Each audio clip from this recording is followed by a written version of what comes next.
I'm in a lean, I'm pushing the bike, and I hit that sand and the bike goes out from under me, and here comes a truck. And I go right under the truck and it kills me. That's something that I always had in my mind when I had a motorcycle. Now this is Millwood. I'm going to turn down here because this is a nice little drive here. I got a Dodge Ram that's coming up behind me. He's going to pass by me on the left-hand side. And I got somebody turning here. So this is Millwood. This is a little community. They have their own equestrian place here coming up on the right-hand side. This is actually somebody's business, somebody's home. This is a very cool little road here. And when it's not busy, you can roll on it, but you can see the investment they made in the fences here for the equestrian area here. This is somebody's business on the right-hand side. And they do, I've seen them training horses here, and I've seen the horses on the road here. This is another thing to be concerned about here too, is that you're going to be, it says right here, course crossing. That was put there by the owner of the facility. It says sandstone equestrian area. And this is beautiful. This is a beautiful place. You can see that they've got some property for sale here. You see how beautiful somebody spent the money to put that rock fence up and do their property there, and just how beautifully maintained the land is. I mean, it takes a long time to cut this much grass, even with a tractor pulling a triple blade, you know? It takes a long time, and they cut it right up to the fence. It just kills me how beautiful a job they do. It's just, I mean, I'm like, damn, I got my little splotch of land, and it takes me all day just to do my little splotch of land. And these people are doing, 100 times the property that I do, and doing it beautifully. So it's kind of cool. Now we're going to be coming into the town of Millwood here, and it's kind of a little hole in the wall. And I would assume that, judging from the name, now a lot of towns back in the day, back when there was farms, where the mill was the center of commerce, because all the farmers would bring their wheat or whatever into the town, because they didn't have a grinder to grind the wheat up, into flour. So the mills would be a central part of the economy of the town. And that's what I think a place like Millwood would be. I haven't seen, most of these places that are like this have a old building made of stone that had a wheel on it, but the wheel has rotted away. And they keep the, what do we got here? Oh, I got a squirrel in the road. But they keep the building up for historical reasons. And you can see there's a little creek here. This is Millwood proper. And we're going to go up here and make a right-hand turn going back up a hill. There it is, right there. There it is. Burwell Morgan Mill. So there's the mill right there, Historical Association. So that's the mill that made the town and gave the town its name.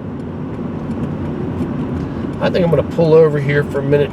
If this lady's going to turn behind me. Yes, she is. I'm going to turn. I'll go right here. Let her go. Go ahead. There you go. Go. There you go. You can go. Run up her ass. Don't run up mine. There you go.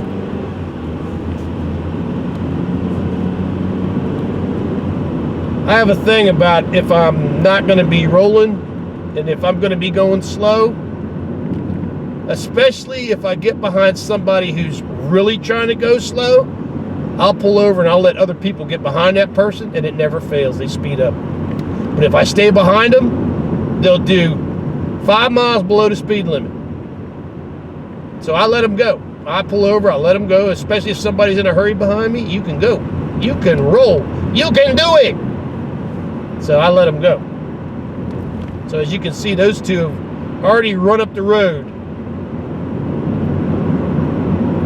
So this is a nice little place. I've seen some deer here too, man. I've seen quite a few deer on this road. I've also seen some foxes. A fox is a wild thing to see on a road. Now you see the farmlands over here. They've got the this is from last year.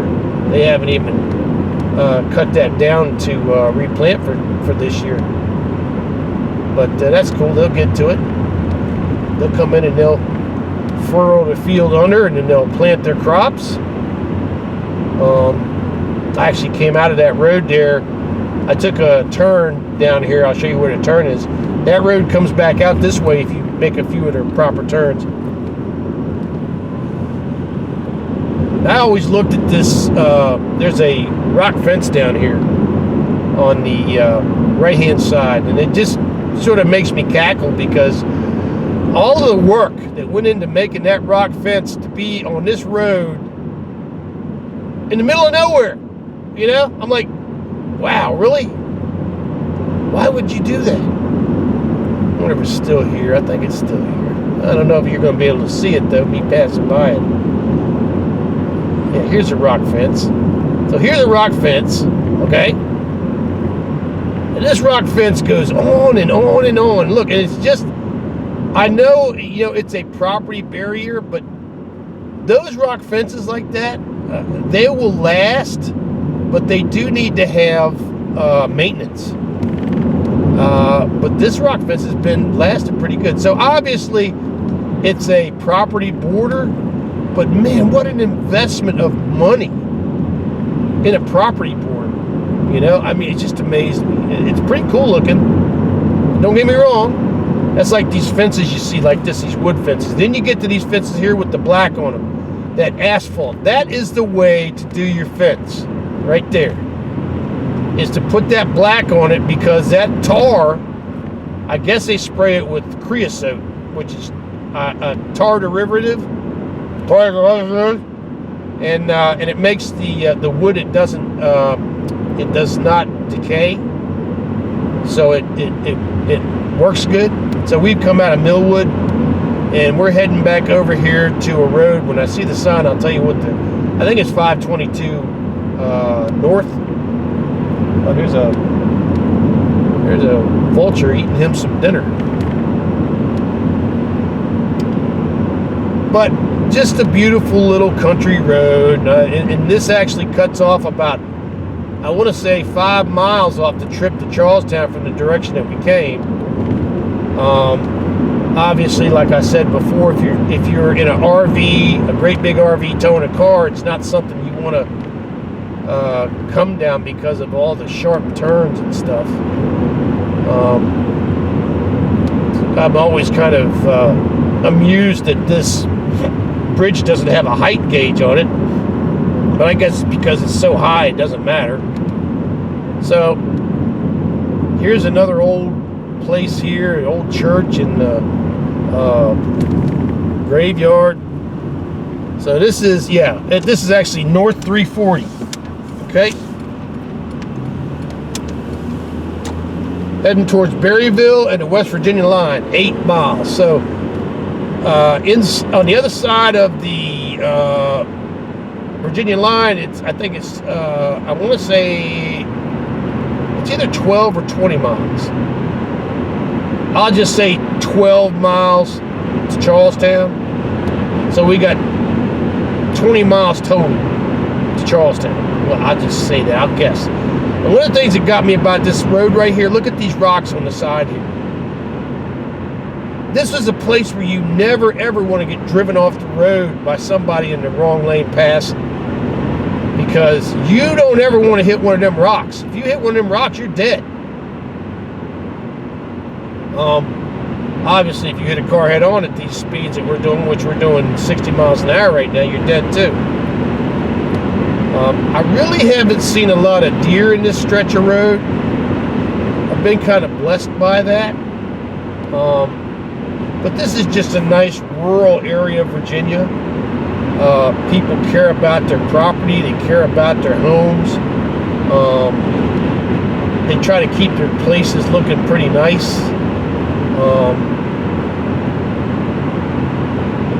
And I mean, the speed limit around here is 55. You can do about 60, maybe 62, 65 max. But there's enough, this is like one of the only passing zones in the area right down here, until you get to 340 when it turns into a 4-lane road. This is a good place right here to pass. This place on the left-hand side 20 years ago used to be filled with apple orchards. As far as the eye could see, there were apple trees. And they were like that for 20 years. That was actually, I guess I got to correct myself, 40 years ago. And for 20 years it was like that. And then the economic, oh, by the way, this guy right here on the right-hand side here, if you like the Buick Riviera, the 2-door coupe, he's got about 30 of them on that parking lot. If you like that particular, I think it's like a 1980 Buick Riviera front-wheel drive 2-door coupe. It's the small one. And that guy has collected like 30 of them so he can have parts for the cars. So obviously, if you like that car, there's a source of parts. So this little town we're heading into right here is Berryville, and it is a speed trap. So don't be a moron. As you can see, the guy in the pickup truck ahead of me knows this place as well as I do. There's going to be a sign on the right-hand side here that gives you your speed that you're going, just to remind you of don't speed through our town or we'll stick it to you. Well, I'm surprised the sign didn't come on. Anyway, it might be in a charge mode because of the battery, the solar battery for it. But this is a nice little town.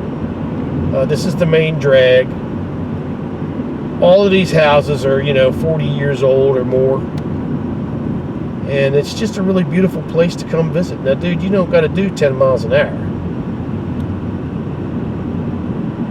But anyway, just a really well-maintained little peaceful little place.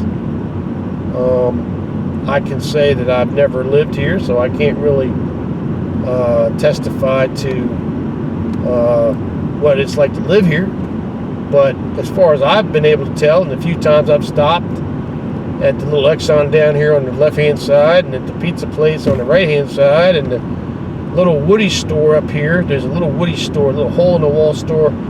I love me some little hole-in-the-wall convenience stores. I absolutely love them.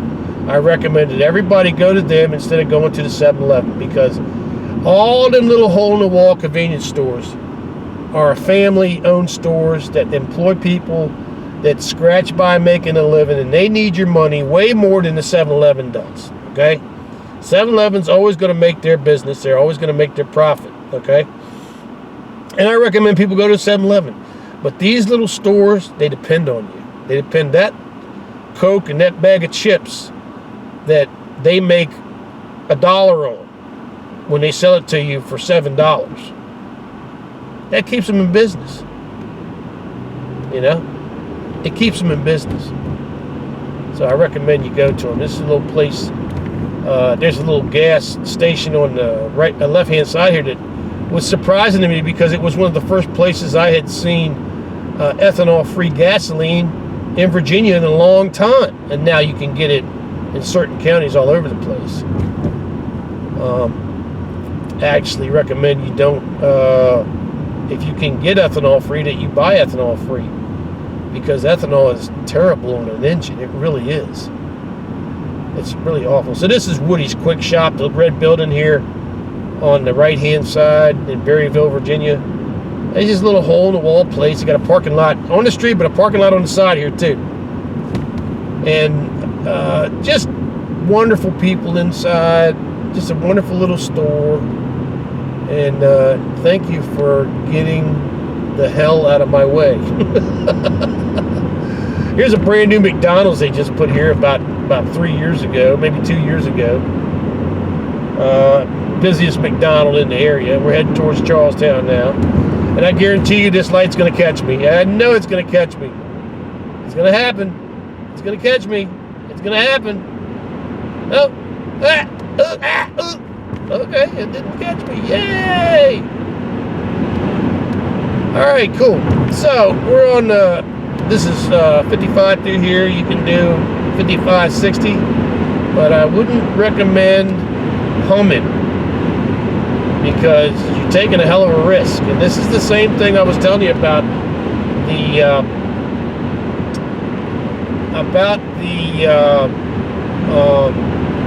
police officer sitting in the middle of the road, because this place right here we're passing on the left side, they sit right there because there's a hill there. It hides the car. You come over the hill, zipping about 70, 75, bang, you're busted. That's a nice little store right there, that convenience store. You can see all the beautiful landscape and stuff. Watch out, we'll drive off the fucking road here. But anyway, you can see the landscape. You can see, all in this area. You got to be careful about pulling off the side of the road, because everything is rock, all of it. And that's part of where that guy got the rock for that fence. He probably cleared it off of his own property. So he made the fence for free from the rock he got off of his own property. So this is a lot of farmland and boarding and stables, horses stuff. And just a beautiful place in Virginia. This is just absolutely gorgeous. I wish I had come down here in July or June, July, August, September, when it had been raining, and you could see this place green and luscious and beautiful, because it is absolutely some of the most beautiful countryside you'll ever see. And it's in Virginia. I have pride in my state. This is my state. This is every Virginian state, but this is my state. And you gotta love your state. And I don't love it because it's of a certain race or creed or color. I love it because we work all together to make it a beautiful state, and God gifts us with a beautiful state to take care of. And by and large, for the most part, Virginians do just that, especially out here.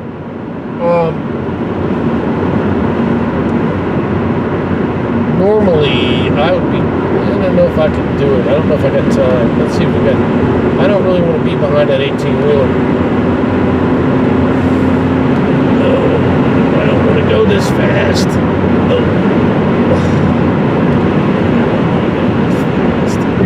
Alright, here we go. The road goes down to one lane here, but you gotta be careful, man, because damn, the daggone cops are everywhere. Alright, so we got past it. Alright, so now the road's going to go down to one lane. It says get in the right lane, but actually the lane will just merge back.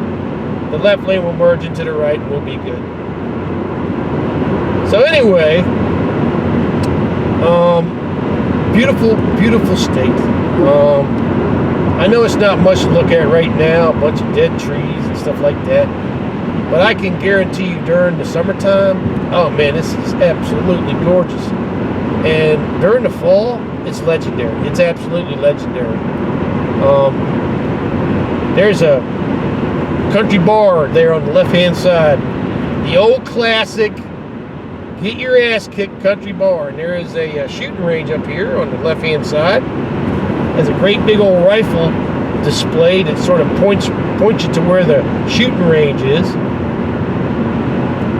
This is farmland around here, absolutely gorgeous.